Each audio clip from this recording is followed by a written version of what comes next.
네, 안녕하세요. 저는 안양예고 22기 되게 먼 사람 같죠? 저도 제가 18기 보면은 와 18기래 막 이랬는데 제가 이런 말을 할 때가 오네요. 저는 일단 영어과였고 수시 6개는 서울대 간호학과, 고려대 보건정책관리학부 여기를 가게 됐고 성대 경영학과, 성대 인문계열, 중대 간호학과 제가 지금 몇 개 말했죠? 다 말했나요? 네, 이렇게 썼습니다. 그리고 수능은 국어는 아쉽게 한 문제 차이로 2등급이 나왔고 나머지 수학, 영어, 생윤, 사무는 다 하나씩 틀려서 네, 최저 이렇게 간신히 마쳤습니다. 궁금하신 거 편하게 물어봐 주시면 될 것 같아요. 되게 적극적일 거라고 걱정하지 말라고 하셨는데 진짜 그냥 편하게 질문하셔도 돼요. 네. 통합과 문제집 혹시 추천해 주실 수 있나요? 통합과 저희 때랑 약간 지금 달라졌잖아요. 근데 저는 그냥 학교에서 통합과 국어제로 본 그거를 쓰셔가지고 저는 그거를 좀 열심히 풀었고 내신 준비할 때는 아무래도 교과서 많이 읽고 선생님들이 프린트 위주로 수업을 나가셨어서 그 프린트 되게 정독 많이 했고 따로 좀 교과서나 프린트에 담거나 시켜서 여러 번 돌려봤습니다. 체력 관리는? 체력 관리요? 제가 동아리가 피트니스였거든요. 그래서 약간 동아리 활동하면서 운동한 것도 있었고 제가 또 운동을 되게 좋아해서 체육 시간에 애들 다 자고 있을 때 저 혼자 막 안진영 쌤하고 배드민턴 치고 막 안진영 쌤 아닌가요? 안진영 쌤하고 막 배드민턴 막 치고 막 그랬었거든요. 그래서 좀 시간이 그렇게 학교에서 주어진 시간이 있을 때 최대한 그 시간 운동 많이 하려고 했고 그리고 잠을 막 시험 기간 아닐 때는 그래도 충분히 자려고 했어요. 제가 잠이 너무 많아가지고 물론 시험 기간에는 어쩔 수 없이 커피도 많이 마셔가면서 잠도 줄이긴 했지만 그래도 평소에는 6시간씩은 그래도 꼭 자려고 노력을 했던 것 같아요. 담임 선생님 같은 경우에는 네. 학교 생활하고 수업 시간 열심히 잘 들으려면 하루에 6시간 이상은 자야 된다고 하셨는데 근데 시험 기간에는 수행하고 겹치다 보니까 잘 시간이 부족해질 수밖에 없는데 그럼 그때는 그냥 잠을 줄여야 되는 게 맞겠죠? 안 줄이려고 진짜 해도 너무 많잖아요. 수행이 막 하루에 3개씩 있고 근데 막 시험 막 2주 남았고 그때는 어쩔 수 없이 저도 막 커피 하루에 막 8잔씩 막 마셔가면서 근데 그래도 4시간은 잤던 것 같아요. 어떻게든 시간을 효율적으로 쓰는 게 아무래도 외고니까 할 게 되게 많잖아요. 효율적으로 쓰는 게 되게 중요한데 저는 플래너를 3년 내내 진짜 하루도 빠짐없이 매일 썼거든요. 노는 날에도 그냥 오늘 놀았다 이런 거라도 써놨어요. 약간 어떻게 했냐면 일단 그 새학기 시작하기 전에 그 겨울방학 때 이렇게 좀 1년 플랜을 간단하게 좀 그려봤어요. 예를 들어 고3 때는 뭐 3월까지 뭐 현우진 누런 어디까지 듣는다. 시발점 어디까지 끝낸다. 뭐 6월 모의고사 보기 전에 뉴런 어디까지 끝낸다.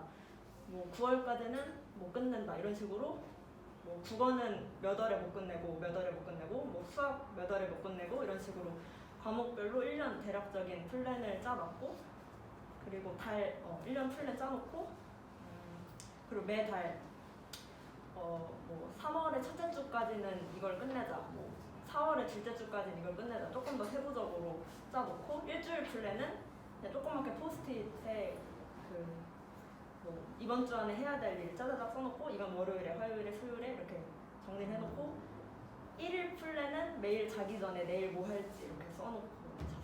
그렇게 하면 확실히 그런 식으로 플래너를 쓰니까 시간을 되게 좀 알차게 쓸 수 있었고 잠을 그래서 제가 이 플래너를 고3 때 진짜 특히 더 열심히 썼는데 그래서 고3 때는 잠이 거의 안 부족했던 것 같아요.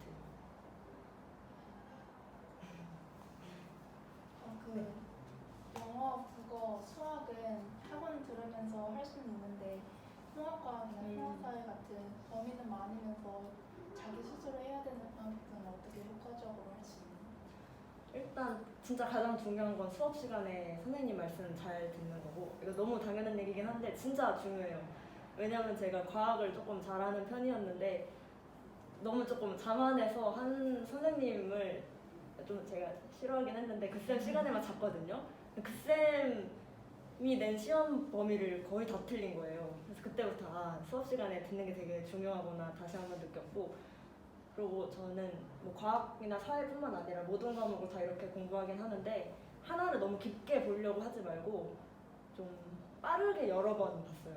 그러니까 빠르게 여러 번 봐야지 보다 보면은 좀 어디가 중요하구나 좀 통찰력이 생기기 시작하거든요.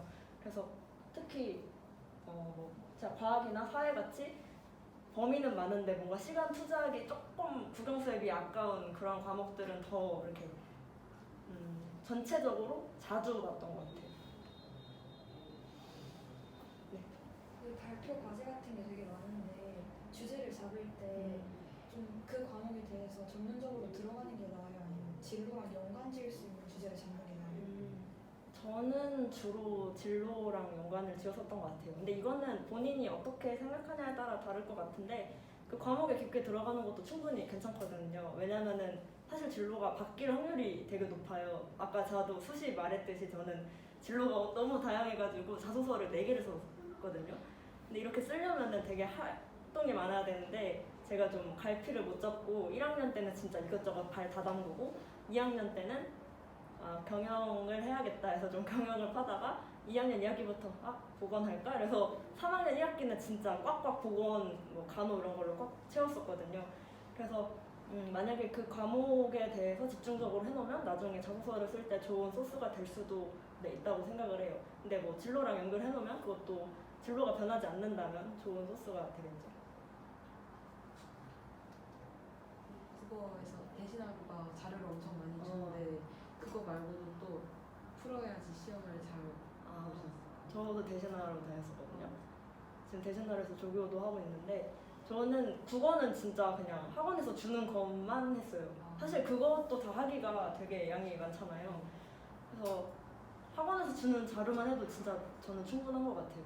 국어도 그렇고 저는 영어도 최선을 다녔는데 영어도 진짜 그냥 학원에서 주는 것만이라도 잘하자 약간 이런 생각으로 했어요. 너무 주는 자료가 많다 보니까. 그러면요, 내신 대비하는데 학원마다 영향력이 조금 다른가요? 영향력. 이렇게 저 학원에 가면 성적이 좀 많이 오른다든지 그런 좀 자기한테 맞는 학원이 필요한지. 자기한테 맞는 학원이 있으면 저는 계속 다니는 것도 나쁘지 않다고 생각을 하긴 해요. 사실 학원을 다니면 어쨌든 왔다 갔다 하는 시간도 있고 조금은 쓸데없다고 느껴질 수도 있는 숙제도 있으니까 거기에 소비되는 시간이 있잖아요. 그래서 그게 아까운지 아니면 내가 학원을 다니고 혼자 할 수 없는 상황이라면 그걸 감수를 해야 되니까. 근데 저 같은 경우에는 약간 내가 혼자 못하겠다기보다는 조금 쫄려서 수능 때까지 다 국영수를 다 다니긴 했거든요.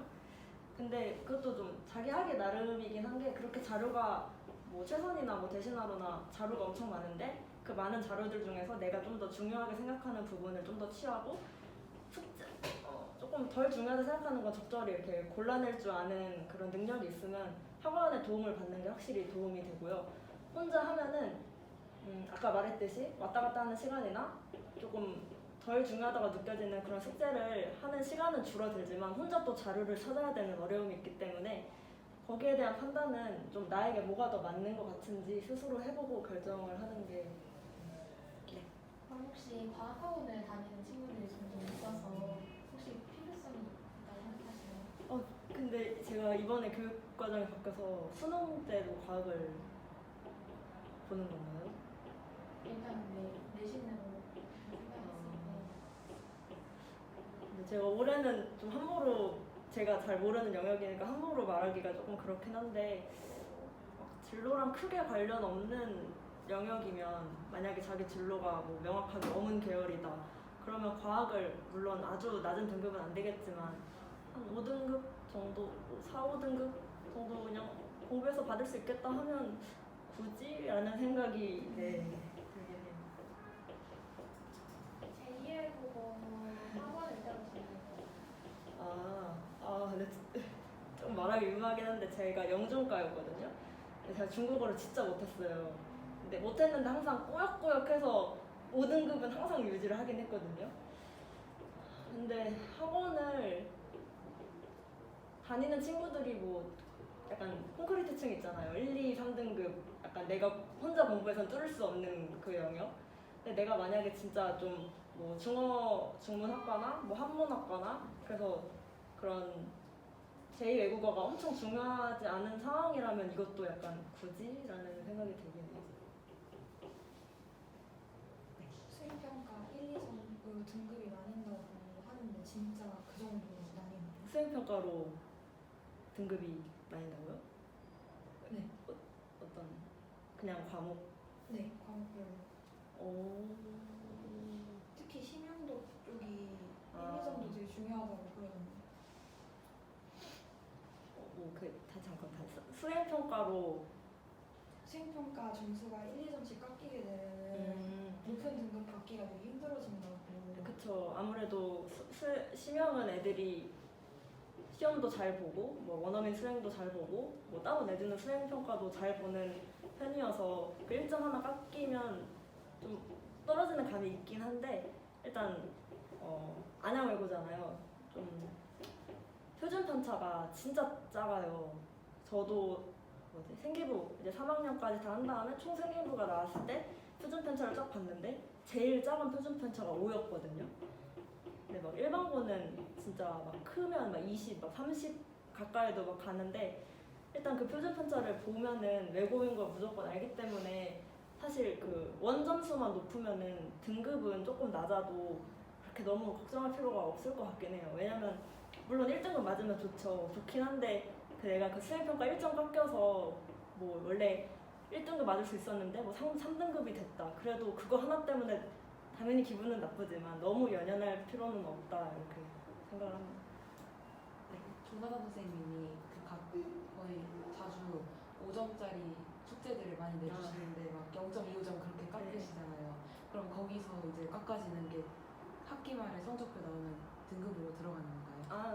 그건 0.25점 깎은 거는 그 조나단 선생님 점수가 따로 그 있는 점수에서 또 막 비율로 환산이 되는 거기 때문에 사실 0.25점 그 한 번 정도 깎인 거는 그렇게 큰 타격이 없고요. 혹시 그 파이오니어 하셨어요? 저 파이오니요. 일단 제가 영어를 진짜 못하고 싫어해가지고 HSK는 어찌저찌 여름방학에 중국어 학원을 다녀서 4급까지 땄는데 토익을 진짜 아무리 해도 900을 못 넘기겠는 거예요.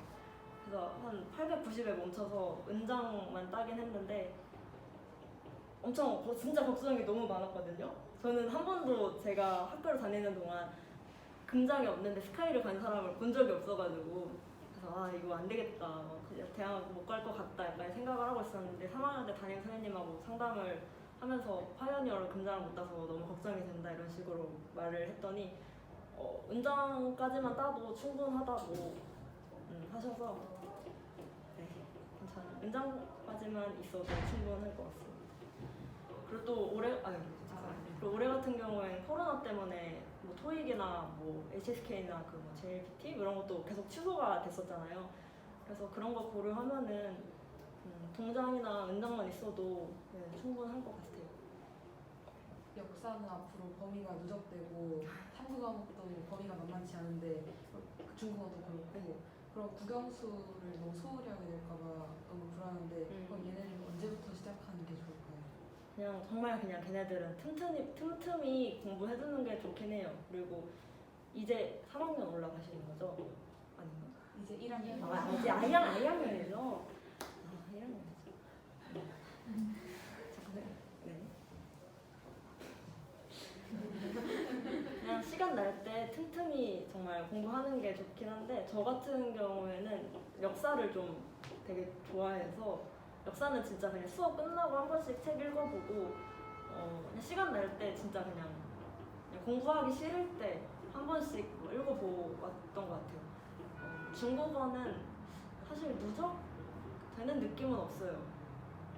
제가 중국어를 잘 못해서 그렇게 느낀 걸 수도 있는데 그냥 단어 어차피 외웠던 거 또 까먹기 때문에 그냥 한 2주 남았을 때 단어는 바짝 외우는 게 좋고 본문 같은 거는 수업 끝나고 틈틈이 분석해놓고 하면은 확실히 도움은 될 거예요.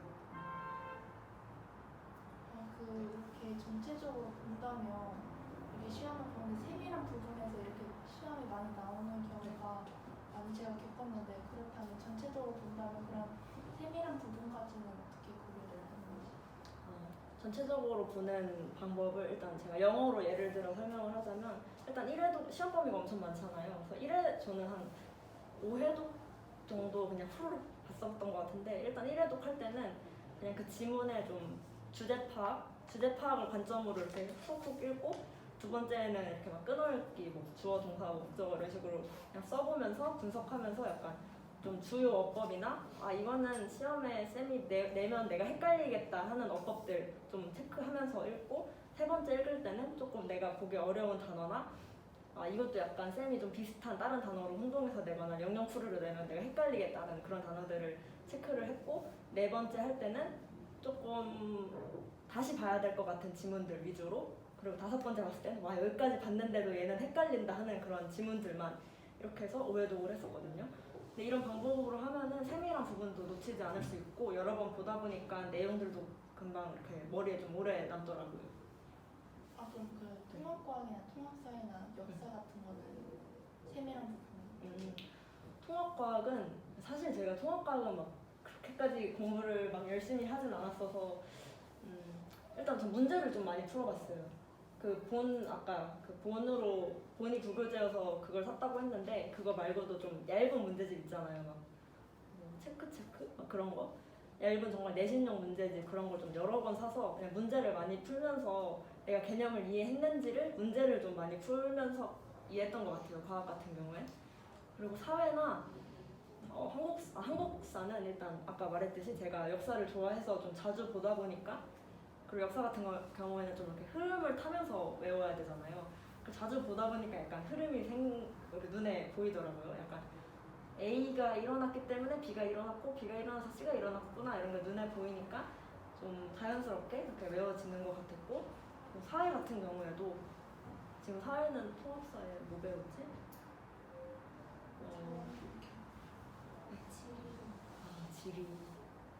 지리는 조금 시간을 투자해서 외우긴 외워야 되는 부분이니까 사회 같은 경우에도 좀 국어, 영어, 수학 하다가 조금 지칠 때 한 번씩 보면은 또 재밌잖아요. 그러니까 그게 재밌다는 게 아니라 국어, 영어, 수학에 비해서는 그래서 약간 그렇게 지칠 때 한 번씩 좀 빡 이렇게 했었던 것 같아요. 다른 과목보다 이때 통합사회 같은 과목이 제가 중학교 때 사회 공부할 때 원래 한 개로 공부를 하면은 그 날에 이제 문제까지 다 풀고 그런 식으로 공부를 했었는데 그러다 보니까 마지막에 봤을 때 그 문제를 다시 봤을 때 기억이 잘 안 나더라고요. 그래서 고등학교 가서는 조금 바꿔야 된다고 생각을 했는데 그 선배님은 혹시 개념을 일단 다 공부를 하고 좀 마지막에 펴는 걸 추천하시는지 아니면 어떤 걸 추천해 주시나요? 사실 그게 좋긴 좋죠. 그리고 저는 이렇게 한 과목을 한 번에 쭉 하면은 제가 집중력이 조금 짧아서 저는 진짜 하루에 전 과목을 조금씩 다 공부를 했거든요. 예를 들어 몇 시부터 몇 시는 국어, 수학, 영어 하고 뒤에 오늘은 과학하고 다음 날은 국영 수하고 이날은 사회 그리고 수요일에는 국영 수하고 이날은 역사 이런 식으로 국영 수는 매일 하고 사회, 과학, 역사 같은 것들을 이렇게 날 바꿔가면서 이렇게 해줬던 것 같아요. 그렇게 해야지 좀 어쨌든 꾸준히 하는 거니까 기억에도 오래 남고 문제 같은 경우도 그냥 개념 아까 예를 들어 월화수를 각각 사회, 과학, 역사를 했다고 했잖아요. 그럼 이날 개념 조금 하고 그 다음 주에도 개념 조금 하고 좀 시험 다가왔을 때는 이 사회, 과학, 사회, 과학, 한국사를 다 문제만 풀고 있는 거죠. 이런 식으로 저는 했었던 것 같아요. 아니면 영어는 단어장이 따로 있는데 네, 보카마스터. 네, 거기서 예문이 직접 시험에 나오거나 그런 거예요. 그래요? 네. 단어 시험 범위라고 하셨어요? 네. 그러면은 나오겠죠. 저희 때는 애들이 하도 그걸로 수행평가를 진짜 많이 봐서 애들이 시험까지 내는 거 아니지 않냐 좀 항의를 열심히 했더니 시험 범위를 안 내시긴 했거든요. 근데 만약에 시험 범위 나온다면은 예문은 안 나온다고 하셨으니까 단어는 확실하게 다 외워놔야겠죠. 에어컨 너무 더운데. 네, 그러시구나. 에어컨 켜도 돼요? 네.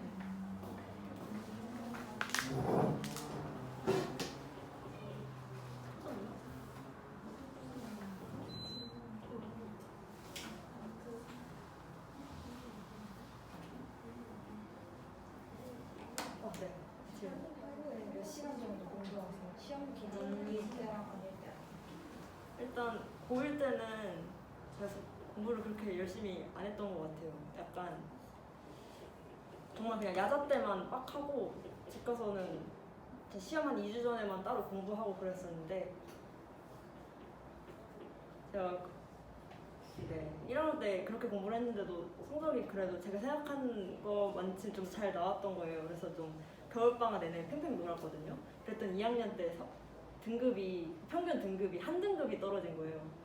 그래서 약간 그때부터 좀 정신 차리고 열심히 했는데 그냥 학교 안 가는 주말에는 학원 안 가는 날은 뭐 10시간, 12시간 정도 했고 학교 가는 날은 사실 너무 시간이 없잖아요. 수업 듣고 야자 4시간 하고 집 가서 독서실 가서 한 2시간 정도? 하루 6시간만 해도 와 진짜 많이 했다.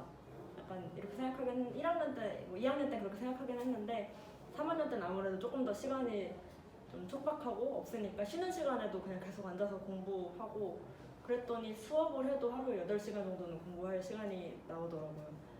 근데 이런 식으로 자투리 시간 활용해서 어떻게든 공부를 하는 게 좋긴 좋은데 근데 대신 저는 좀 놀 때는 빵 놀았어요. 약간 쉬는 시간 내내 앉아서 공부를 하더라도 점심시간 1시간, 저녁시간 1시간에 무조건 놀자 약간 이런 마인드였거든요. 그래서 점심 빨리 먹고 올라와서 남은 50분 동안 좋아하는 연예인 유튜브 1시간짜리 딱 보고 이제 공부해야 되고 빡 하고 저녁 때도 막 밥 빨리 먹고 친구랑 같이 그냥 유튜브로 그냥 예능 같은 거 보고 깔깔거리다가 이제 아까 재밌게 놀았으니까 이제 공부하자 이러고 빡 공부하고 집 가서도 뭐 한 12시까지 또 빡 공부하다가 자기 한 30분 전 또 최애 직캠 하나 보고 자야지 이러고 딱 보고 이제 기분 좋게 자고 약간 이런 식으로 했었거든요. 그래서 좀 짜투리 시간 활용해서 공부하는 게 좋긴 좋지만 쉴 때는 좀 제대로 쉬어라 약간 이걸 추천드리고 싶어요. 시험이 뒤에 8문제만 엄청 어렵잖아요. 그래서 어떤 선배님들은 그냥 버리고 앞에 있는 거에 집중하라고 하시는데 그래도 풀려면 어떻게 공부해야 될까요? 사실 이거는 내가 몇 등급을 노리냐에 따라 다르긴 한데 저는 맨날 뒤에 거 풀다가 일단 앞에 거 확실히 객관식은 조금 쉽잖아요. 저희 때는 객관식은 좀 쉽게 나왔어요. 되게 쉽고 뒤에 그 서술형이 되게 좀 어렵기도 어려운데 되게 좀 더럽게 나왔거든요. 그래서 일단 객관식을 최대한 빨리 풀고 객관식을 저는 한 번 더 빠르게 검토를 하긴 했어요. 왜냐면 앞에서 하나라도 틀리면 너무 타격이 크니까. 한 다음에 이제 주관식을 시작하긴 했는데 일단 좀 마음은 좀 편하게 갖고 그냥 풀기 시작하는 거예요. 일단 최대한 어쨌든 버리는 건 절대 안 돼요. 일단 뭐라도 노력을 해보고 손이라도 대봐야 되는 건 맞긴 한데 그래도 일단 앞에 거 객관식 검토는 꼭 하고 버리지는 말고 공부를 어떻게 해야 되냐. 근데 이거는 글쎄요. 좀 개념 관련된 문제 많이 나오지 않아요? 이번에 원은영 선생님은 되게 개념 문제 되게 좋아하시거든요. 근데 개념 문제 사실 문제 많이 푼다고 맞추는 문제가 아니어서 저 수학 시험 전날엔 항상 그 교과서 정독하면서 약간 파란 박스 외우고 파란 박스 외우고 좀 교과서에 좀 길게 풀이 과정 같은 거 나와 있는 것도 보면서 그 방법도 외우고 그랬어요. 약간 파란 박스에 좀 애들이 놓치기 쉬운 가로쳐 있는 그런 거 빈칸으로 뚫어서 많이 내셨거든요. 그래서 시험 전날에 진짜 펴놓고 그냥 파란 박스 그냥 쭉 다 써서 수학 시험 전에 그거 읽고 있었어요. 문제 안 보고. 그럼 노트 정리는 추천하시나요? 이거는 진짜 사람마다 너무 달라서 노트 정리 일단 저는 안 했어요. 왜냐면 제가 글씨가 너무 이상해서 노트 정리를 해도 다시 보고 싶지가 않더라고요. 그래서 저는 노트 정리를 안 하고 차라리 좀 문제를 많이 풀자 주의긴 했는데 영어 같은 경우에는 일단 노트 정리를 할 수밖에 없긴 한데 그것도 따로 노트를 만드는 게 아니라 그냥 그 지문에 단권화시켜서 다 썼어요. 뭐 주제 파악 아까 5회독 정도 한다 그랬잖아요. 처음 할 때 주제 파악은 그냥 노란색 형광펜으로 주제문 그냥 찍찍 그어놓고 두 번째 문법 할 때는 빨간색으로 문법 표시해놓고 세 번째 어휘 할 때는 파란색으로 어휘 해놓고 이런 식으로 그냥 따로 노트를 만들진 않고 그냥 그 책을 단거나 하는 과정에서의 필기만 했던 것 같아요. 영어 시험에 내부 지문이 출제되는데 보통 모의고사 기출 같은 게 많이 나오나요? 아니요. 저 때는 외부 지문으로 막 트럼프 얘기도 나오고. 근데 생각보다 외부 지문 난이도가 쉬울 수도 있어요. 외부 지문이 몇 개 정도 나오죠? 2개. 아, 2개밖에. 저희 때는 4개가 나왔는데 2개는 되게 쉽고 2개는 되게 어려웠거든요. 이번에도 하나는 되게 쉽고 하나는 어려울 수도 있어요. 근데 사실 외부 지문 어떻게 될지 모르니까 그냥 거기까지 신경 쓰지 말고 그냥 지금 하는 거 잘 하면서 사실 그냥 모의고사 기출 같은 거 풀면은 어쨌든 새로운 지문을 분석하는 거니까 외부 지문 풀 때 도움이 될 수는 있는데 그거보다는 그냥 지금 있는 범위 안에 있는 거를 확실히 하는 게 더 좀 좋을 것 같아요. 그 학년이 지나면서 진로가 좀 바뀌셨다고 네네. 했는데 어떤 계기로 바뀌었는지 좀 궁금해요. 계획이? 일단은 제가 외고를 좀 진짜 준비 없이 온 사람이어서 원래 되게 의사가 되고 싶었는데 그냥 중학교 내신 잘 나왔네 그냥 외고 갈까? 약간 그래서 그냥 가자 이러고 약간 이런 느낌으로 와서 영어도 진짜 싫어하고 잘 못하거든요. 그래서 와서 처음엔 좀 1학년 때는 적응하면서 진로가 없어졌으니까 진짜 그냥 이것저것 다 해봤어요. 뭐 교육 쪽에도 발도 담가보고 뭐 이것도 해보고 저것도 해보다가 2학년쯤 되니까 뭔가 진로를 정해야 되겠는데 내가 좋아하는 과목을 생각을 해보자 이랬는데 제가 수학을 되게 좋아했거든요. 그래서 뭐 수학 좋아하고 등급 나쁘지 않으니까 뭐 경제 경영이나 준비해볼까 이런 식으로 했는데 하다 보니까 또 재밌는 거예요. 그래서 2학년 내내 그걸 했는데 이제 상담을 하니까 아무래도 상경계열은 좀 높잖아요. 그래서 이걸로는 좀 높게 쓰기엔 무리가 있겠다 해서 생각을 해보니까 나 뭐 보건이나 간호 쪽 해도 좋아하고 잘할 수 있을 것 같다 해서 네, 사실 뭐 큰 계기는 없이 그냥 좀 하고 싶은 대로 했었던 것 같아요. 제가 그 국어에서 특히 비문학이 조금 약한데 네. 비문학 어떻게 공부하시나요? 네, 저도 비문학 되게 안 좋아하긴 했는데 국어가 그냥 전 과목 중에 저는 제일 약간 계단식으로 오르는 느낌이었거든요. 딴 건 약간 좀 완만하게라도 오르는 느낌이 있는데 국어는 진짜 이러고 가다 갑자기 확 튀어요.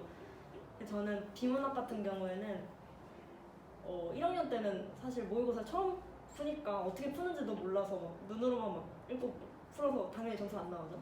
그러다가 이제 좀 필기하면서 푸는 법을 배우고 특히 국어 비문학 같은 경우에는 좀 정리하면서 푸는 게 진짜 중요한 것 같아요. 약간 풀다가 당연히 공식 같은 거 나오면 이렇게 써놓고 풀고 뭐 과학기술 같은 건 어려우니까 사실 국어 비문학은 성적이 잘 늘려면 제일 중요한 게 많이 풀어보는 것보다 해설을 얼마나 꼼꼼히 하나가 진짜 중요하거든요. 예를 들어 과학기술 지문 같은 경우에는 그 지문에 나온 과학기술 내용 개념 이해를 확실히 해야 되고 그걸 약간 응용해서 풀어야 되는 문제들이 항상 나오잖아요. 그 문제를 진짜 깊게 파고들어서 이해를 하는 게 되게 중요한 것 같아요. 시험이 끝난 이후에.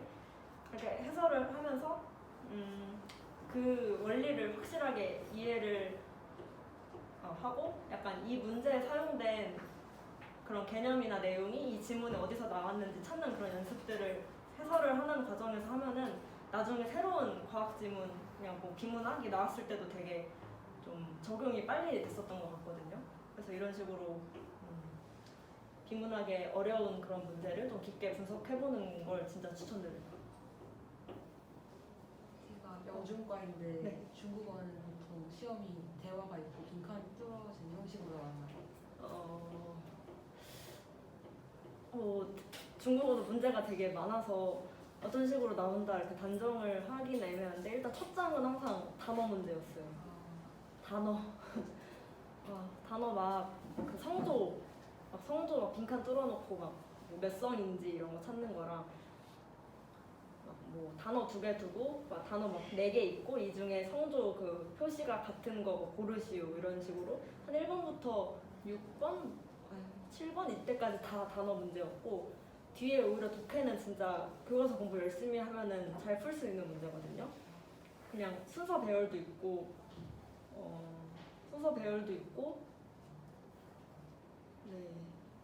막 뭐 한글로 된 문제도 몇 개 있고 그렇긴 한데 의외로 애들이 단어에서 제일 많이 틀려요. 왜냐면 꼼꼼하게 안 해오면 진짜 틀리는 문제니까. 중국어는 진짜 단어 하나하나 다 써가면서 다 외워야 돼요. 뭐 일본어도 아마 그럴 거예요. 그 역사 쌤 중에 김기덕 쌤 네. 쌤 수업이 제가 되게 저한테 되게 어색하거든요. 아, 네네. 프린트 주고 그냥 보통 책을 안 쓰시잖아요. 네, 그쵸. 어떻게 공부해요? 근데 김기덕 쌤은 진짜 수업 시간에 선생님이 하는 말씀을 잘 들어야 돼요.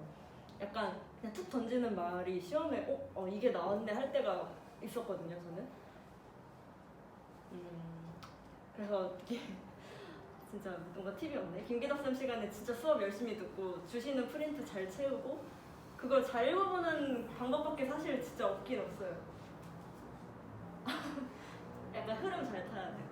김기혁 쌤이 계속 글 같은 걸 주시잖아요. 아, 그 막 분당 정치 막 그거. 근데 안 나온다고는 하시는데 그 계속 프린트랑 교과에서만 나온다고 하시거든요. 네네. 정말 거기만 나도 괜찮아요. 안 나온다고 하시면 아마 안 나오긴 할 거예요. 근데 읽어보면 아무래도 그 배우는 내용 자체를 이해하는데 도움이 되니까 주시는 거고 저도 안 읽었었던 것 같아요. 그 수업을 듣다 보니까 교과서에 거의 대부분이 내용이 교과서에 나오지 않고 좀 다른 내용들을 많이 선생님이 하세요. 특히 이원주 쌤이 여기 쓰진 않고 말만 하시잖아요. 저는 이현주 쌤 수업 안 만나요. 그렇게 하시는데 그러면 교과서에 나오지 않은 내용도 다 적긴 하는데 그거를 다 보고 쌤이 말하는 것도 다 외워야 되는 거예요. 근데 약간 듣다 보면 이게 그래도 어느 정도 관련이 있나 없나가 조금 느껴지긴 하잖아요. 저는 사회쌤이신가요? 무슨 쌤이죠? 한국사 한국사 쌤이요? 좀 다른 쌤이긴 한데 저는 1학년 때 사회를 신균환 쌤이 가르치셨는데 저는 그 쌤한테 사회 수업을 들은 적이 한 번도 없거든요. 그냥 혼자 막 얘기하시다가 갑자기 날이 건조하다면서 들고 왔던 물컵을 막 바닥에 뿌리면서 막 가습을 해야 된다고. 전 1학년 때 그분한테 배운 게 사회에 관련된 거 기억에 남는 게 없는데 약간 정말 그렇게 정말 수업과 아예 상관없는 얘기는 그냥 흘려 들어도 될 것 같고 조금이라도 관련 있는 내용은 그래도 혹시 나올 수도 있으니까 그게 직접적으로 나오진 않더라도 예시로라도 나올 수 있으니까 그래도 막 깊게 공부할 필요는 없지만 그래도 한 번씩 쓱 읽어보면 맞아 이런 내용 이야기 하셨지 이 정도는 보셔면 좋을 것 같아요. 대학에서 그 교과서 말고 다른 부분에 대해서 수업하시는 거에 걱정이 돼서 그런데 통합살 같은 부분이 선생님이 되게 하는 부분이 나오면은 그거에 대해서 연관된 거를 다 필기를 해주시잖아요. 그러면은 그 부분을 이제 암기를 한다고 하면 그 부분이 나온 이제 문제집을 좀 찾기가 어려운데 그 부분은 일단 아무래도 사회 부분이니까 암기만 하면은 충분히 풀 수 있을까요, 시험을? 그렇지 않을까요? 네, 그리고 신규남 선생님은 사회 때 계속 그렇게 물만 뿌리시다가 시험 일주일 전인가 2주 전에 그냥 프린트 6개 주셨거든요. 프린트 6장? 혹시 지금과 비슷한 방식인가요? 모르겠나? 진짜 그냥 프린트 6장 주셨는데 그 안에서 모든 게 다 나왔어요. 시험 문제로 정말 그 프린트에서 제일 그 끝머리 조그맣게 써여 있던 2017년 최저임금이 시험 문제로도 막 나오고 그랬어요. 그래서 일단은 교과서에서 선생님이 선생님이 말씀하신 부분과 시험 범위 그 교과서나 일반적인 문제집에 있는 그런 겹치는 내용들을 좀 위주로 많이 봐주시고 선생님이 그냥 하신 말씀은 물론 나올 수도 있겠지만 그것까지 하기엔 너무 시간이 오래 걸리니까 조금 뒤로 빼고 그렇다고 아예 안 보는 건 아니고 이렇게 한 번씩만 봐주면 될 것 같아요. 네. 작업고사 때 저희가 크로스워드가 나왔었거든요. 아, 네네. 단어를. 내신 시험대로 특이하게 문제가 나온 적 있어요. 저는 좀 특이하다고 느꼈던 게 옛날에 그냥 공통 영어 시험 볼 때 이원영 선생님이 막 이렇게 시험지 안에 그 문제가 땡땡땡 학생의 시험지이다 이러면서 보여줬는데 이 학생의 점수는 약간 이런 문제 내셔서 저는 되게 놀랐는데 귀인종 친구들은 우리 중학교에서도 이런 문제 나왔었다고 이래. 그래서 공부 잘하는 중학교는 중학교 시험도 이렇게 어렵구나 이런 생각을 하긴 했었는데 아 혹시 국어 선생님 한혜티 쌤인가요? 한태현. 아, 제 2학년 때 담임 선생님이셨거든요. 네. 막 그렇게 특이하게 나올 수 있는데 막 뭐야 이거 이상해서 못 풀겠어 하는 정도는 없을 거예요. 혹시 김선영 선생님 수업 아, 네. 그분이 비문학을 담당하시고 계신데 시험 문제 어떤 식으로 출제되나요? 근데 국어는 제가 3년 내내 쌤이 달랐는데 약간 문제 형식이 좀 비슷하다고 느꼈거든요. 3년 내내 문제 수가 28문제였고 비문학 전 진짜 놀랐던 게 28문제면 사실 그렇게 문제 수가 많은 게 아니잖아요. 막 영어는 30문제 훨씬 넘어가고 그러니까. 근데 국어가 진짜 시간이 부족한 게 보통은 좀 뭐 예의상이라 해야 되나? 비문학 하나에 문제가 3개 정도 딸려 있잖아요. 근데 국어가 비문학 하나에 뭐 문제 하나인 것도 있고 뭐 인식 썼다 하면 2문제? 진짜 이렇게 나와서 국어 같은 경우에는 진짜 비문학을 거의 외우다시피 하고 시험에 가야 돼요. 왜냐면 거기 가서 풀 시간이 없어요. 진짜 없어요. 그래서 국어 같은 경우에는 비문학도 그렇고 문학도 그렇고 그냥 시험 범위에 있는 모든 걸 다 외워서 간다라고 생각을 하셔야 될 것 같아요. 그 외운다는 게 이 주제랑 네네. 이런 것만 외우는 거 네. 지문 전체를 그건 당연히 못 외우고 그냥 주제랑 만약에 뭐 과학 지문이면 여기서 어렵게 나올 만한 그런 공식 그리고 과학 지문은 보통 그 문제 원래 지문에 딸린 가장 어려운 문제 있잖아요. 그 문제를 변형해서 내시는 경우가 많거든요. 그래서 그 문제를 좀 집요하게 파고들어서 공부를 해놓는 게 아마 시험 볼 때 도움이 많이 되실 거예요. 통합과학 수업에서 다른 내용이 막 나오는데 알고 보니까 2학년 물리학에 있는 내용이 막 끌어오셔가지고 신천옥 쌤이에요. 이민호 선생님하고 남해인 선생님 남해인 선생님 같은 경우도 지금 우주 가르치시는데 막 책에는 아예 안 나오는 내용을 가져오셔서 그런 부분이 아예 다 시험 범위에 나오나요? 네, 그거는 나왔어요. 저희 때도 남혜림 쌤이 잘 가르치긴 하는데 되게 어렵게 내세요, 시험 문제. 근데 수업 시간에 선생님 설명하신 부분만 확실하게 이해하면은 문제 푸는데 뭐 큰 지장은 없어요. 그러면요 통합사회나 국어나 뭐 그런 거 사진이나 그림 같은 거 나오잖아요. 네. 그런 거는 좀 잘 봐야 돼요. 사진이나 뭐 사회 같은 경우에는 아무래도 지도 같은 거 나오면 잘 봐줘야겠죠. 역사 같은 경우에도 맞아. 막 그런 거 나왔어요. 막 지도 그려놓고 막 어느 시대 때 왕의 뭐 영토 모습인가 이런 거 해서 막 선 막 이렇게 그어져 있고 뭐 세종 때 영토가 어느 모습이었나 이런 거 고르는 문제 나오고 그랬어요. 혹시 그런 부분들은 교과서에 있는 사진이에요? 교과서에 있거나 좀 김기덕 쌤이 좀 지나가는 말로 종종 하시던 말씀이었거든요. 근데 너무 막 그렇게 걱정할 필요는 없고 왜냐면은 그런 문제는 다 틀려요 어차피. 나만 틀리는 게 아니기 때문에 상대평가잖아요. 다 같이 틀리면 아무런 타격이 없어요. 혹시 사회인데 사회 같은 부분은 이제 그래프나 이런 게 많이 교과서에 조그맣게 실려 있잖아요. 혹시 그런 거에 수치 좀 외워야 될지 그 정도로 해야 될지가 네. 근데 또 막 안 봐도 돼요라고 말하기가 애매한 게 그런 문제가 나온 적이 있긴 있거든요. 근데 막 근데 그런 거는 시험 전에 선생님이 그래프 잘 봐 이런 식으로 좀 이렇게 힌트를 주셨던 것 같아요. 아무래도 시간 남으면 그것까지 보고 사실 그거보다 더 중요한 게 훨씬 많으니까 그것까지 보면 좋지만 일단은 이걸 먼저 끝내고 시간이 남으면 보자 이 정도로. 너무 절망적인가요? 혹시 시험 범위는 다 언제쯤 몇 주 전쯤 이게 진짜 의미가 없는 게 내가 아무리 한 달 전부터 계획을 짜도 중간중간 치고 들어오는 수행이 너무 많기 때문에 진짜 실질적으로 그러니까 시험 공부에만 온전히 집중하는 건 진짜 막 12일 전, 막 14일 전, 막 혹시 이렇긴 해요. 근데 그때 막 다 시작을 당연히 할 수는 없으니까 그냥 진짜 뭐 제일 좋은 거는 수업 끝나자마자 그냥 빠르게 그냥 예습이라도 해놓는 게 좋긴 좋죠. 근데 저 같은 경우는 한 달 전부터 항상 준비는 하려고 했어요. 뭐 항상 마음같이 잘 안 됐지만 수행은. 네, 네, 네. 네. 아, 그 선생님들이 항상 야자 시간을 효율적으로 이용하라고 했는데 어떻게 하면 효율적으로 하는지가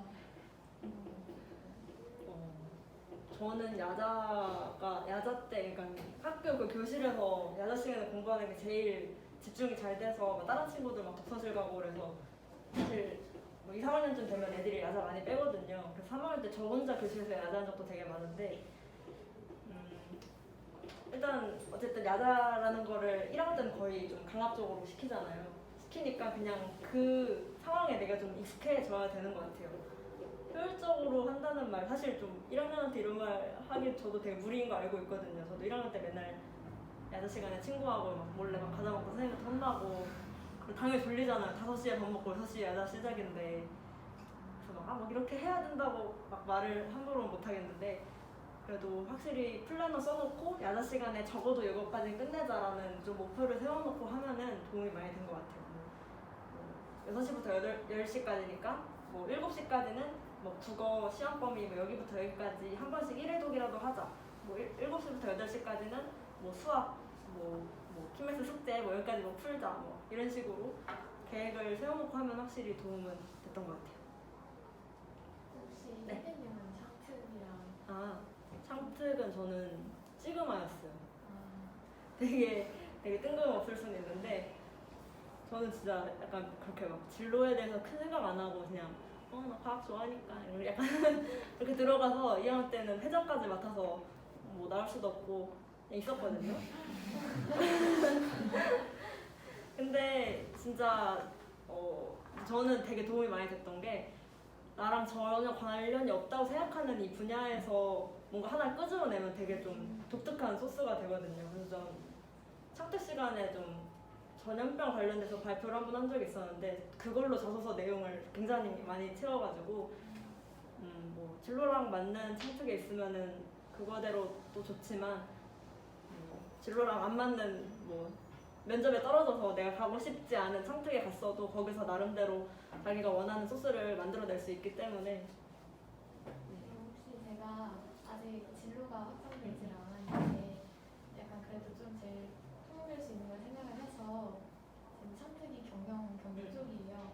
혹시라도 만약에 바뀌게 되면은 그게 조금 아무 문제 없어요. 진짜 저도 너무 놀랐던 게 3학년 되면은 애들이 다 어문계열로 바꿔요.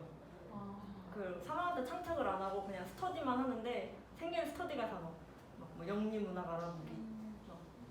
저는 뭐 아까도 말했듯이 영어를 되게 싫어한다 했고 중국어도 싫고 저는 어문 계열을 제일 싫어하는 사람이거든요. 그래서 돌려도 어문 계열로 못 돌리겠다 해서 그나마 조금 관심 있는 보건 쪽으로 돌린 건데 사실 3년 내내 진로가 같은 사람을 찾기가 오히려 더 힘들고 그걸 평가하는 대학에서도 어떻게 고등학교 애들이 3년 동안 같은 꿈을 갖고 있냐 이거 당연히 그게 힘든다는 거 알고 있기 때문에 너무 진로가 바뀌는 것에 대해 크게 걱정을 안 하셔도 될 것 같아요. 1학년 때 약간 좀 특히 더 했으면 좋겠는 활동이나 챙겼으면 하는 거. 사실 1학년 때는 그냥 친구들하고 잘 지내고 학교에 적응만 잘해도 저는 진짜 성공이라고 생각하긴 하거든요. 왜냐면은 중학교 때랑은 전혀 다른 생활이잖아요. 학교도 막 8시에 막 7시 한다 그러고 막 아침에 더 자고 싶은데 막 그래서 그거 견디고 있는 것만 해도 진짜 대단하긴 한데 조금 욕심 있는 친구라면 파이오니어를 조금 일찍 준비를 하면은 나중에 진짜 수월하다. 왜냐면 3학년 다 돼서 막 파이오니어 막 애들 막 토익 막 따려고 학원 다니고 있고 지금 막 수능 공부하기도 바쁜데 막 수능하고 크게 상관없는 막 HSK 막 단어 외우면서 막 진짜 하기 싫어서 막 울면서 외우거든요. 막 내가 이걸 미리 해놓으면 편하다. 그러니까 봉사 시간 같은 것도 1학년 때 많이 해놓으면 좋고 근데 올해 같은 경우에는 코로나 때문에 봉사가 조금 힘드니까 독서 쪽에 좀 비중을 둬야 되지 않을까 생각을 합니다. 그 시험이요. 등급이 매기잖아요. 어느 정도 등급이 이 정도는 망하지는 않았다. 아니면 5등급. 저는 5등급이라서 이게 아직 시험을 한 번도 안 본 거죠. 근데 처음에 진짜 놀라요. 1등급 받는 게 진짜 어렵거든요. 뭐 예상은 하고 있겠지만 왜냐면 전교생이 한 200명 정도니까 1등급 나오는 게 애초에 막 9명, 8명 이거밖에 안 돼서 1, 2등급 맞으면 거의 그냥 천상계. 3등급이면 잘 봤다. 4등급이면 조금 아쉽네. 5등급이면 그래도 뭐 약간 이런 느낌? 그러니까 너무 네. 그리고 중간 좀 못 봐도 약간 못 본 걸 계기로 기말에 좀 더 열심히 하는 원동력이 될 수도 있으니까 잘 보면 잘 본 대로 좋고 또 못 보면 못 본 대로 괜찮다 이렇게 고등학교 3년 내내 일단 마인드 컨트롤이 제일 중요하다 정말로. 왜냐면 또 그래도 공부 다 조금 한다는 친구들이 모인 곳이어서 되게 남하고 비교하면서 좀 스트레스를 되게 많이 받을 거란 말이에요. 근데 진짜 이게 말이 쉽지 생각대로 안 되는 거 알지만 남하고 비교하지 말고 약간 내가 했던 나의 최고 점수하고만 비교하는 게 진짜 3년 동안 제일 중요한 점인 것 같긴 해요.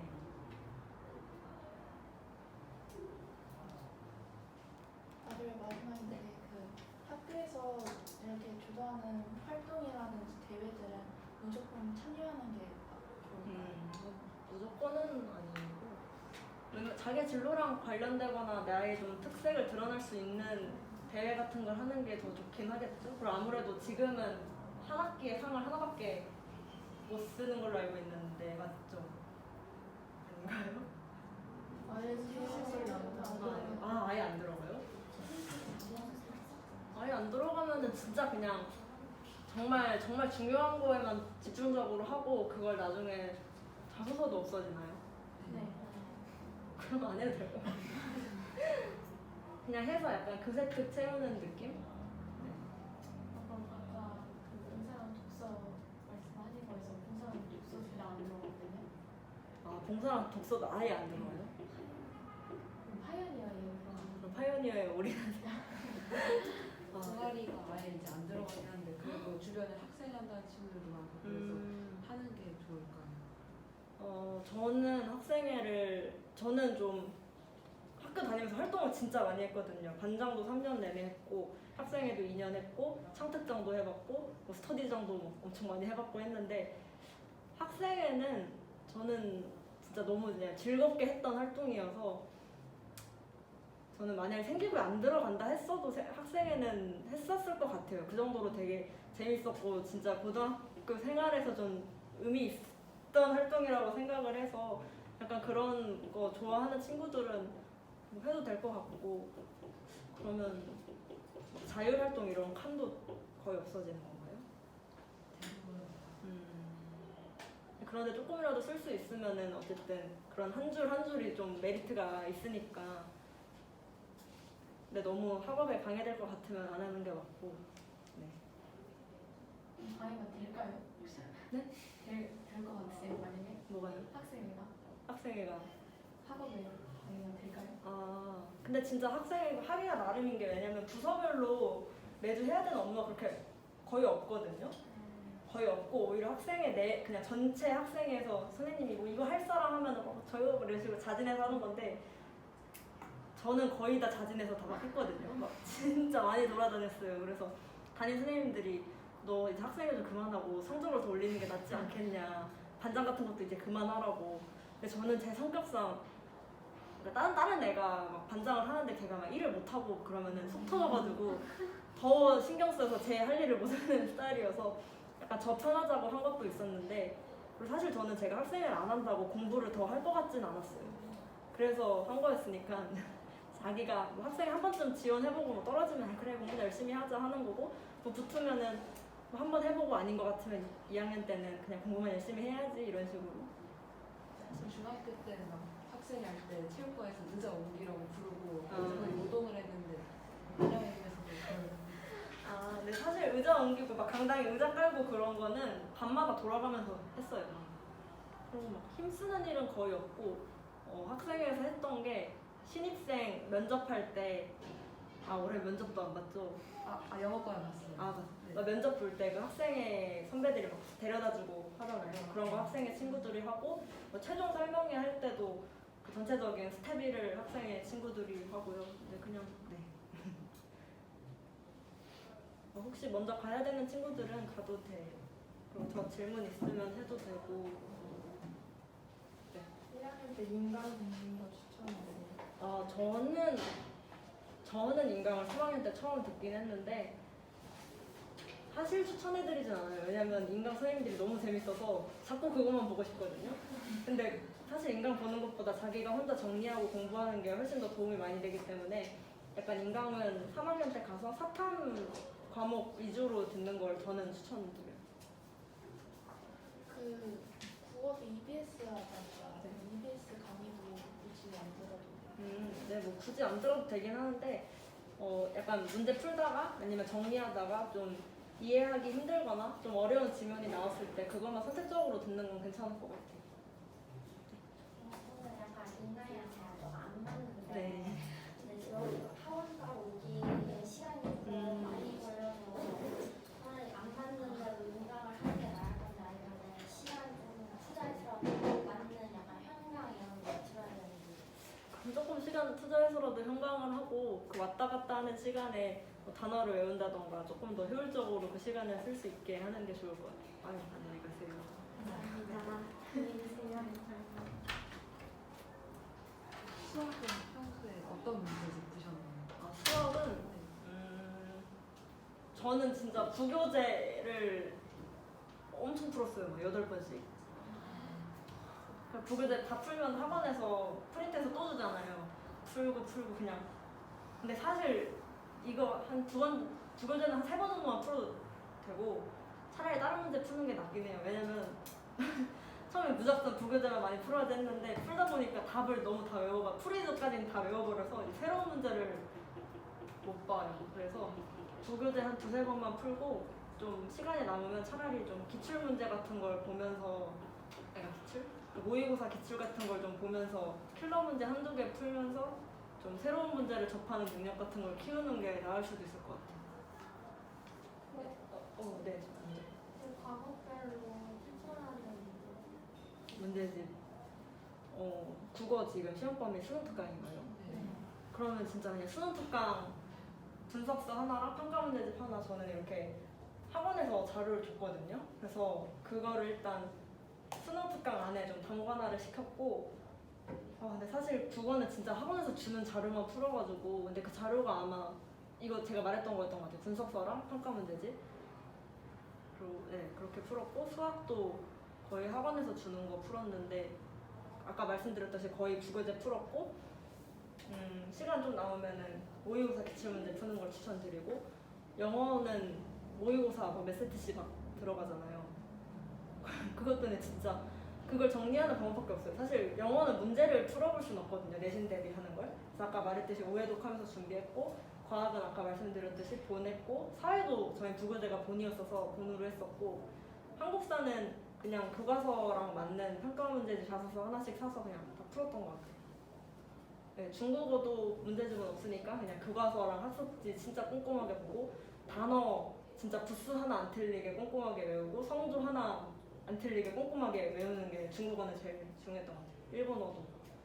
획수 같은 것도 시험에 나오나요? 획수는 안 나오는데 그 앞에 막 그 부수를 조금 다른 걸로 내가지고 1, 2, 3, 4, 5 해서 이 중에 틀린 한자 고르시 이런 거 나오고 그랬었어요. 그리고 일본어는 제가 일본어는 안 배워서 잘 모르는데 일본어가 항상 너무 쉽게 나와서 애들이 일본어 하나만 틀려도 막 울고 그랬었거든요. 그래서 일본어도 아마 엄청 꼼꼼하게 막 문화 이런 거에 나오는 것도 되게 단어 다 외워야 되고 막 그런 걸로 알고 있어요.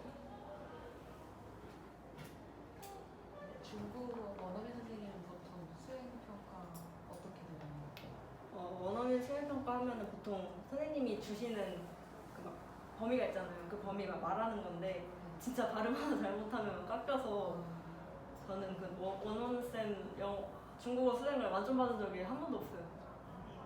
근데 잘하는 애들 사이에서는 그 일정 깎이는 게 엄청 타격이 큰데 저는 그렇게 잘하는 층 등급이 아니어서 별 타격이 없었어요.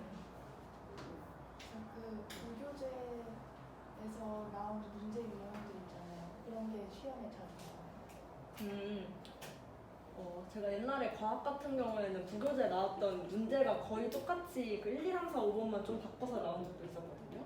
그래서 그거 보고 쌤들이 부교재 되게 참고 많이 하시는구나 생각을 했는데 이거는 선생님들마다 많이 다른 것 같긴 해요. 근데 부교재를 정한 이유가 있다 생각을 하고 부교재 좀 중심적으로 많이 봤어요.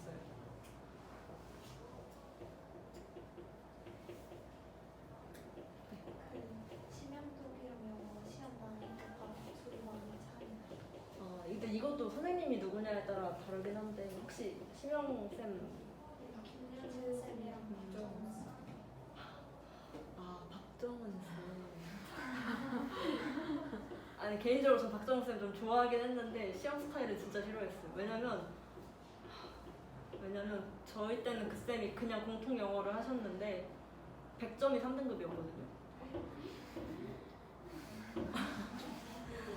100점이 3등급이었는데 막 자기 계획대로 됐다고.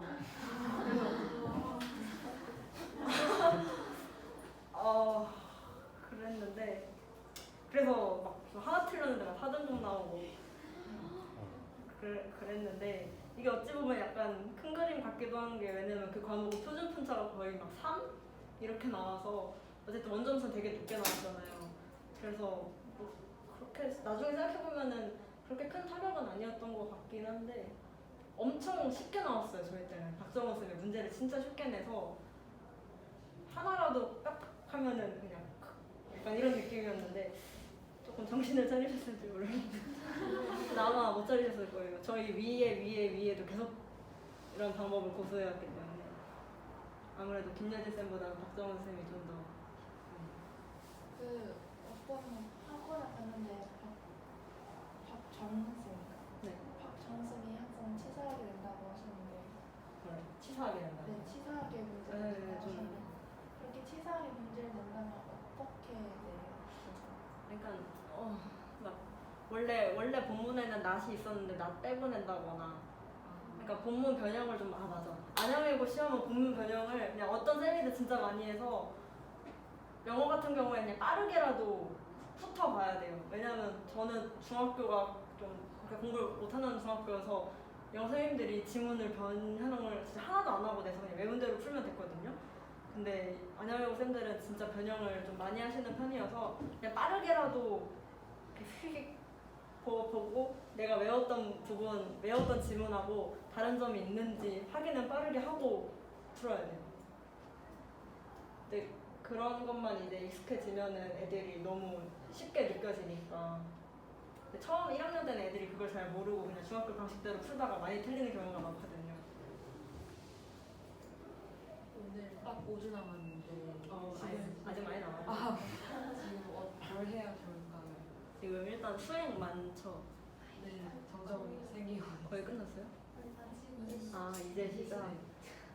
진짜 힘들 텐데. 근데 너무 또 절망스러운 얘기일지도 모르겠지만 1학년 수행은 수행도 아니거든요.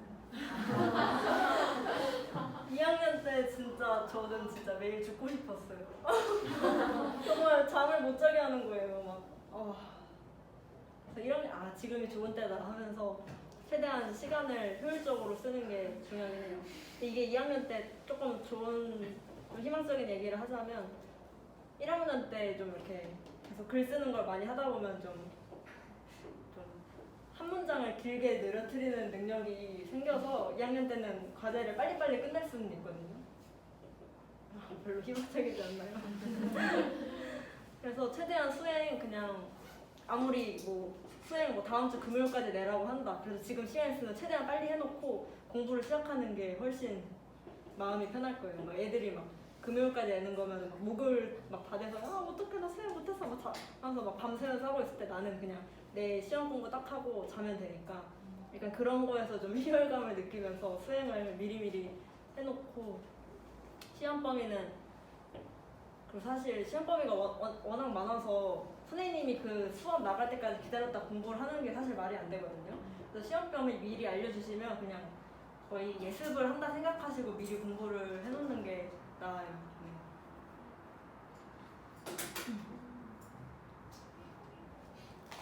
그래서 그 영어를요 지문이요 많잖아요. 지문. 네네. 그걸 다 외워야. 외우는 건 아니고 그냥 그렇게 5번씩 보다 보면은 대강 외워지는 문장이 있거든요. 중요한 문장이나. 그리고 사실 모의고사는 진짜 안 중요한 지문들 있잖아요. 18번, 19번. 그 앞에 지문들은 사실 한두 번만 보고 더 안 봐도 되긴 해요.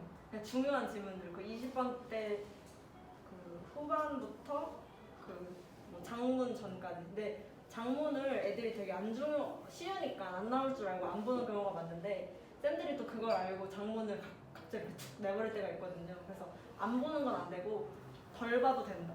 덜 봐야 된다. 그래야 더 중요한 걸 많이 볼 수 있으니까.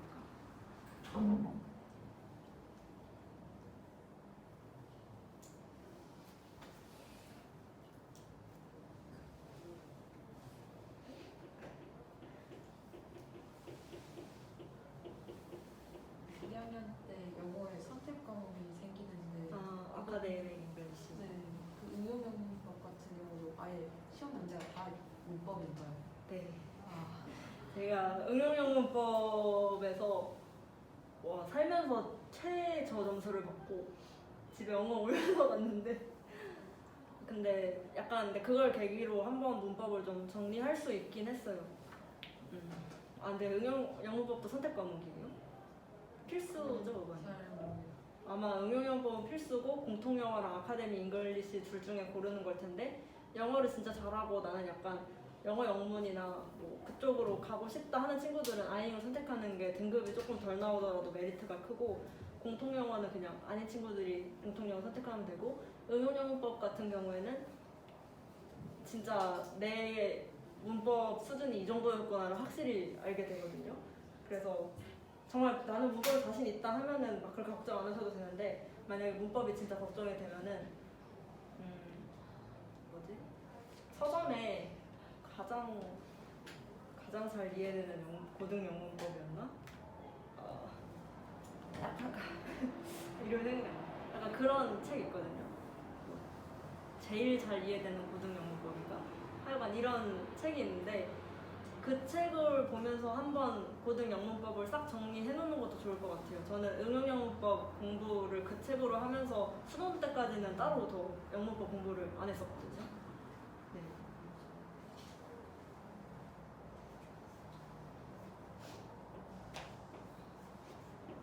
더 없으신가요? 네. 학생이 무슨 부서 들어가요? 저는 학년장이었어요. 근데 그게 되게 우와 학년장 저도 있어 보여서 들어간 건데 하는 업무가 그냥 그 정수기 옆에 컵 가는 거밖에 없거든요. 정수기 옆에 컵 가는 거라고 그냥 가끔 그냥 반장 간 다음에 하면은 그냥 얘들아 모여 그냥 이 정도 하는 거밖에 없어서 사실 제일 괜찮은 거긴 해요. 할 일 별로 없는데 이름 있어 보이는 학년장 추천합니다. 일 제일 많은 부서가 어디? 일단 학술부는 일단 장철권 쌤 밑에 있기 때문에 있기 때문에 일이 조금 까다로울 수 있고요. 문예부는 일이 많은데 재밌어서 근데 요즘은 또 일이 없을 수도 있겠네요. 자금도 안 하고 민폐도 안 하고 하니까 원래 문예부가 뭐 자금이나 민폐나 판패 이런 거 좀 하는 역할인데 체육부도 별로 하는 거 없다. 체육부도 괜찮은 것 같아. 홍보부가 하는 일이 많긴 한데 약간 좀 이렇게 좀 되면 좀 으쓱으쓱 하긴 하죠. 좀 있어 보이고. 근데 그래서 홍보부랑 문예부가 항상 경쟁률이 좀 세긴 했어요. 그 홍보부 선배님들이 입학 시청할 때 PPT 엄청 긴 거 갖고 들어오시는데 그럼 업무가 엄청 많아 보여서 학업에 지장이 많이 되나요? 근데 아까도 말했지만 학생이 전체적으로 막 그렇게 학업에 지장될 만큼 일이 많진 않아요. 자기가 자진해서 안 하면은 그렇게 일이 많지 않은데 하다 보면 그냥 재밌어서 막 계속 하게 되니까 그런 것 때문에 그렇지. 근데 막 수행 겹치고 막 학생 일 겹치고 시험 기간 겹치고 그러면은 좀 힘들긴 한데 그래도 학생도 선생님들도 좀 배려를 많이 해주시는 편인 것 같긴 해요. 그 수업에서 이렇게 질문을 많이 하고 발표도 많이 해야지 이렇게 교수택에 잘 써주시네요. 아무래도 그런 학생이 선생님 눈에 잘 띄긴 하겠지만 저는 발표하는 걸 별로 좋아하지 않아서 만약에 좀 걱정이 되면은 따로 그냥 보고서 같은 거 써서 갖다 드리는 것도 방법이긴 한데 우리 학교 선생님들이 좋은 점이 그래도 나름 외고라서 활동도 많이 하고 그렇다 보니까 교재특을 내가 딱히 뭘 나서지 않아도 충분히 잘 써주시긴 하거든요. 근데 약간 뭐 내가 발표 잘하고 그런 좀 당찬 학생이다를 좀 부각을 하고 싶으면은 네 좋긴 하죠.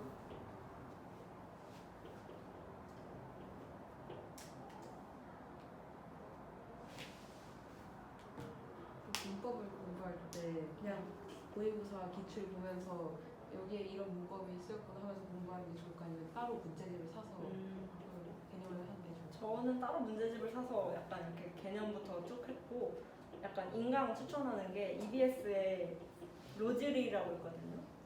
그분 문법이 진짜 좋아요. 되게 10년 전 건데도 불구하고 되게 커리큘럼이 좋아가지고 만약에 그냥 방학 같은 때 시간 남을 때 문법 한번 정리하고 싶다 하면은 그거 쭉 들어보는 거 괜찮은 것 같아요.